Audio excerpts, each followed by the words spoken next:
আব্দুল্লাহ মাখরাজ কি হয়েছে সব কটা? হ্যাঁ হ্যাঁ জি বলতে হয়। হ্যাঁ বলো তো, উচ্চারণের স্থানকে কি বলে? উচ্চারণের স্থান মাখরাজ বলে। আরবি হরফ কতটি? আরবি হরফ 19টি। মাখরাজ কতটি? মাখরাজ 17টি। এক নম্বর মাখরাজ বলো তো। এক নম্বর মাখরাজ জিহ্বার হয়নি। হলকের শুরু হইতে হামজা হা। পানি খাওনি, তোমার হাত হচ্ছে কেন? দুই নম্বর মাখরাজ বলো। দুই নম্বর মাখরাজ হলকের মধ্যখান হইতে আইন হা।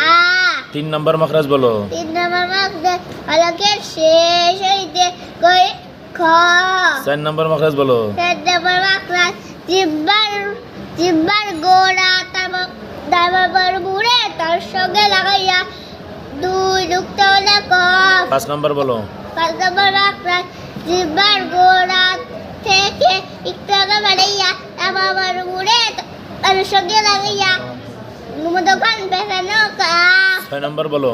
ছয় নম্বর মাখরাজ জিহ্বার মধ্যখান তারপর মুড়ে তার সঙ্গে লাগাইয়া জিম শিন ইয়া। মাশাআল্লাহ। সাত নম্বর বলো। হবে? সাত নম্বর মাখরাজ জিহ্বার গোড়ার কিনারা মুড়ের বাড়িতে গোড়ার সঙ্গে লাগাইয়া দে। মাশাআল্লাহ। আট নম্বর হবে? হ্যাঁ। সাত নম্বর মতো মুখস্থ হয়েছে? হ্যাঁ যাও তাহলে আগামী দুপুরবেলায় আবার বিকালে নিয়ে আসবা 8 নম্বর, ঠিক আছে? 8 নম্বরটা সুন্দর করে যাও, তোমার আব্বু এসে দেখা করে এসো। যাও যাও যাও যাও যাও যাও। যাও নিয়ে চলে যাও। যাও যাও যাও। যাও যাও যাও, ওদিক দিয়ে ভরো, ওদিক দিয়ে ভরো। দৌড়োই না, আস্তে আস্তে যাও।